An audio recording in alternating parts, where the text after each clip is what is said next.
Alerta hay entre las autoridades tras el aumento de casos por COVID-19 que superaron los más de 3.000 nuevos contagios esta semana. Incremento que ha llevado incluso a reactivar la campaña de vacunación para los grupos de riesgo. Para conversar sobre este tema nos acompaña la doctora pediatra y viróloga de la Facultad de Medicina de la Universidad de Chile, Lorena Tapia. Doctora Tapia, bienvenida a Canal 24 Horas. ¿Cómo le va? Buenas tardes. Buenos días todavía. Hola, buenos días, Andrés. ¿Cómo estás? Doctora, a ver, ¿qué está pasando? ¿Por qué pasamos, no sé, en agosto teníamos más o menos un número, era 500 casos, 600 casos, ahora 3.000 casos a la semana? ¿Qué ha pasado? ¿Qué ha cambiado tanto el panorama respecto a algo que mucha gente quiere ver olvidado, pero sigue ahí presente? Bueno, lo que pasa, Andrés, es que básicamente COVID y el SARS-CoV-2 es un virus respiratorio que se ha comportado de esta manera en el tiempo.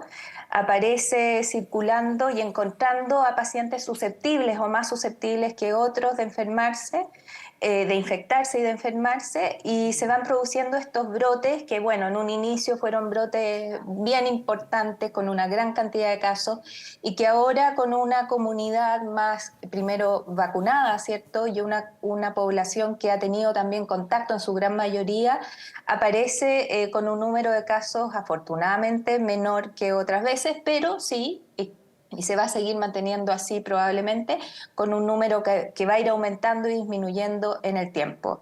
Es parte de lo que probablemente nos va a pasar. Es un virus que además se ha comportado no solamente estacional, no como otros virus que aparecen solamente en el invierno, sino que hemos tenido brotes importantes también durante el verano, durante los meses más cálidos, y bueno, es lo que vamos a probablemente seguir teniendo en el tiempo. Sí, doctora, usted me corrige, esto es parte ya del comportamiento de un virus que llegó para quedarse, quizás no en la magnitud que tuvimos antes, pero un virus con el cual vamos a convivir como convivimos con otros virus, no sé, los que tenemos niños más chicos, el sincicial, la influenza, son virus que llegaron y van a tener cierta estacionalidad en diferentes épocas del año. Exactamente. Hay algunos virus que son mucho más estacionales que otros, como el que tú mencionaste, sincicial, influenza, principalmente aparecen en las épocas de meses fríos, pero hay algunos otros como parainfluenza, como adenovirus, otros virus respiratorios también, que pueden aparecer durante todo el año. Y al parecer SARS-CoV-2 aparece más durante el año, con la aparición de nuevas variantes, con las cuales también nos estamos acostumbrando, y puede parecerse un poco más a ese tipo de comportamiento. Pero sí, es un virus, y eso lo habíamos dicho, es un virus que llegó para quedarse y con el cual tenemos que seguir conviviendo, por lo cual tenemos que seguir cuidándonos y protegiéndonos en el tiempo, sobre todo las personas de mayor riesgo. Que decían mucho. Exactamente. El Sí. comportamiento endémico cuando ya circula entre nosotros. Doctora, ¿cuáles son los grupos de riesgo para volver a un tema que estuvimos conversando durante 3 años? Ya lo teníamos clarito, pero claro, de repente tenemos estos meses en que hemos estado con otros temas, que el tema del COVID no ha estado relevado en primer lugar. Pero ¿cuáles son los grupos de riesgo? Volver a insistir, ¿quiénes son las personas que viendo este brote, viendo estos 3.000 casos, tienen que ir a revisar, no sé, todos sus antecedentes, ver, ¿sabes qué? Me corresponde a mí, ha pasado un año desde la última, no sé, la última bivalente que me vacuné. ¿Quiénes son los grupos y más o menos a qué público debiese ir? Bueno, en términos bien generales son los pacientes adultos mayores principalmente y pacientes crónicos o con patologías crónicas, ya sea cardiovasculares, algunas patologías pulmonares que pueden implicar un mayor riesgo.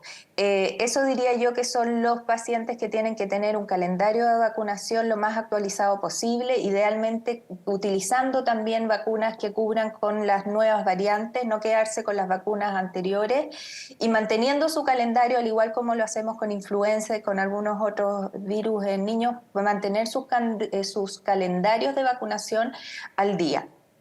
Doctora, ¿qué pasa con una persona que no está en los grupos de riesgo, que ya ha pasado más de un año de que tuvo su bivalente y dice, a ver, esas 5 vacunas que tuve, el esquema primario que eran las primeras 4, después la bivalente, dice, ¿me protegerán? Ya no tengo ningún tipo de protección. ¿Puedo estar igual que los grupos de riesgo, puedo estar susceptible a que me infecte y que esto puede, quizás, ojalá no, llegar a un peor cuadro? Bueno, la recomendación es que si han pasado más de un año de los refuerzos de vacunación, es reforzarse y volver a vacunarse para mantener adecuados niveles, porque la verdad es que independiente que nosotros no seamos de riesgo, somos quienes finalmente podemos enfermar a nuestros pacientes y contactos de riesgo en nuestras familias, en nuestros trabajos, así que idealmente también se llama a vacunarse. Está principalmente enfocado en los demás riesgos, pero si ya hay más de un año de tiempo de vacunación, lo ideal es que nos sigamos vacunando. Ahora, el lineamiento de vacunación actualmente es principalmente relacionado con los factores de riesgo, pero eventualmente también se puede aumentar y se puede pedir la vacunación de pacientes que tienen más de un año de vacunados. Sí, doctora, fuimos viendo durante todo el transcurso de la pandemia que la sintomatología iba cambiando dependiendo del tipo de variante que estábamos hablando. En este caso en particular, lo que estamos viendo ahora, ¿cuáles son las sintomatologías que a las personas les debe hacer pensar de que esto quizás no es un virus como otro, un resfrío común y corriente, sí puede ser COVID, por ejemplo? ¿Qué tipo de elementos uno podría distinguir? Bueno, principalmente es un cuadro febril con malestar general y síntomas respiratorios. En las últimas variantes habíamos tenido cuadros más parecidos a resfrío, pero resfríos con dolor al tragar, con dolor muscular y una sensación más de cansancio y de molestia general, que es un poco mayor a un resfrío común que tenemos con los distintos virus respiratorios, la mayoría de los adultos sanos. Eso diría yo, fiebre asociada a un malestar general y síntomas respiratorios altos. No es tan fácil actualmente distinguirlo de una influenza, de parainfluenza, que también es un virus que está circulando con alta fuerza en este minuto. Por lo tanto, en el caso de tener síntomas y sospechar que pueda ser COVID, lo ideal es hacerse un testeo y una prueba para confirmarlo. Doctora, ¿qué pasa con los niños? Que también es un grupo, obviamente los que tenemos niños chicos y de todas las edades. Más o menos, ¿cuál es la recomendación? ¿Qué es lo que se está viendo hoy día en la realidad? Bueno, actualmente tenemos, siguen apareciendo casos, afortunadamente siguen siendo de menor gravedad en niños, pero ojo que tenemos el cuadro del síndrome multisistémico inflamatorio o PIMS pediátrico, que en algunos hospitales hemos estado viendo más casos en estas últimas semanas, dado que aumentan los casos, vemos luego en niños que aparecen estos casos de PIMS, y la recomendación por lo mismo es de mantener también a este grupo de niños vacunados contra COVID-19 y contamos con vacunación para ellos desde los 6 meses. Ya. ¿Es una vacuna común y corriente, perdón, doctora, para los ¿cierto? niños o hay una vacuna especial? No, es una vacuna especial, son vacunas con dosis pediátricas las que Ya. existen. Hay una que es la del laboratorio Sinovac. Tenemos vacunación para niños también, pero en caso de que se vacune con las vacunas de RNA mensajero, que son Pfizer y Moderna, existen algunas formulaciones pediátricas. Pero eso es lo que tienen los consultorios, los vacunatorios, y ellos tienen los esquemas para vacunar a este grupo que es especial. Y si bien no tenemos casos graves, grandes casos graves en niños, les recuerdo que también podemos tener casos como PIMS que no los queremos. Y ojo, como es un grupo que no tiene casos muy graves, se nos ha ido olvidando la necesidad de vacunar también a este grupo, que es el grupo de los niños que ya van cumpliendo 6 meses y que necesitan vacunación, o los menores de 3 años, que muchos de ellos no han recibido vacunación a COVID-19. Sí, doctora Tapia, ¿se hace necesario redoblar los esfuerzos también desde la autoridad con una campaña comunicacional? Claro, es difícil cuando la gente ya piensa que esto pasó, que la pandemia fue, pero esto sigue ahí. Claro, se levantó la alerta sanitaria, ya no estamos usando mascarillas. ¿Cómo se trabaja ahí también desde el aspecto comunicacional, dando a entender que el tema no hay que bajar la guardia, que hay que seguir ahí? ¿Cómo se trabaja comunicacionalmente? Un tema que uno ve que se dejó un poco de lado. El Colegio Médico ha sido bien crítico respecto al tema comunicacional en los últimos meses. Bueno, tal como tú dices, no bajar la guardia. Yo creo que actualmente el Ministerio reactivó las campañas comunicacionales para la vacunación. Yo he visto que ministras y subsecretarios han aparecido también recomendando la vacunación y es parte de lo que hay que hacer. Es muy importante también, creo yo, que a nivel de atención primaria existan los documentos fácilmente descargables e información fácilmente visible para los pacientes y los papás de los pacientes en los casos pediátricos, que sepan cuáles son las vacunas a poner, que los pediatras y los tratantes de los pacientes, médicos también de adultos, estemos al tanto de que tenemos que mantener los calendarios de vacunación vigentes, no solo para SARS-CoV-2, sino también para el resto de los virus y bacterias para los cuales podemos protegernos.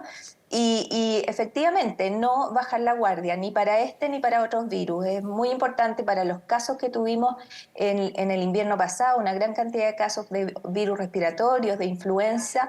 Tenemos que estar constantemente trabajando en comunicación de riesgo y mantener a la población no asustada, pero sí muy bien informada de cuáles son los posibles riesgos y de que afortunadamente tenemos disponible vacunación para los grupos que puedan sufrir enfermedades más graves. Sí, también, doctora, por último, también mantener esas pequeñas medidas en el día a día, desde el lavado de manos y pequeñas cuestiones que, sobre todo a los niños, les ha costado mucho menos aprender estas cosas, pero mantener esas pequeñas cosas en el día a día para evitar un contagio.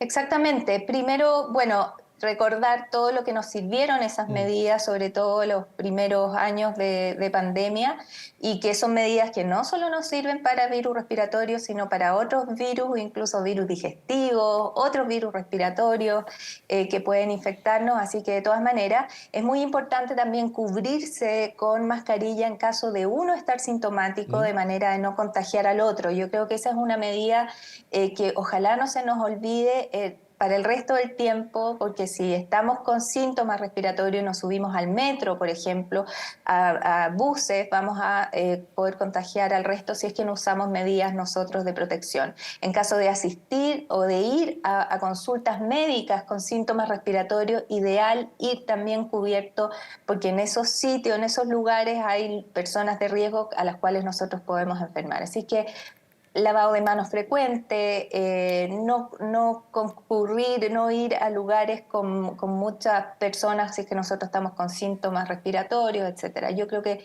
eso también es una medida que aprendimos y que tenemos que mantener en el tiempo para cuidarnos. Doctora Lorena Tapia, le agradecemos este espacio con Canal 24 Horas. Que tenga una buena jornada. Gracias, Andrés, que estés bien.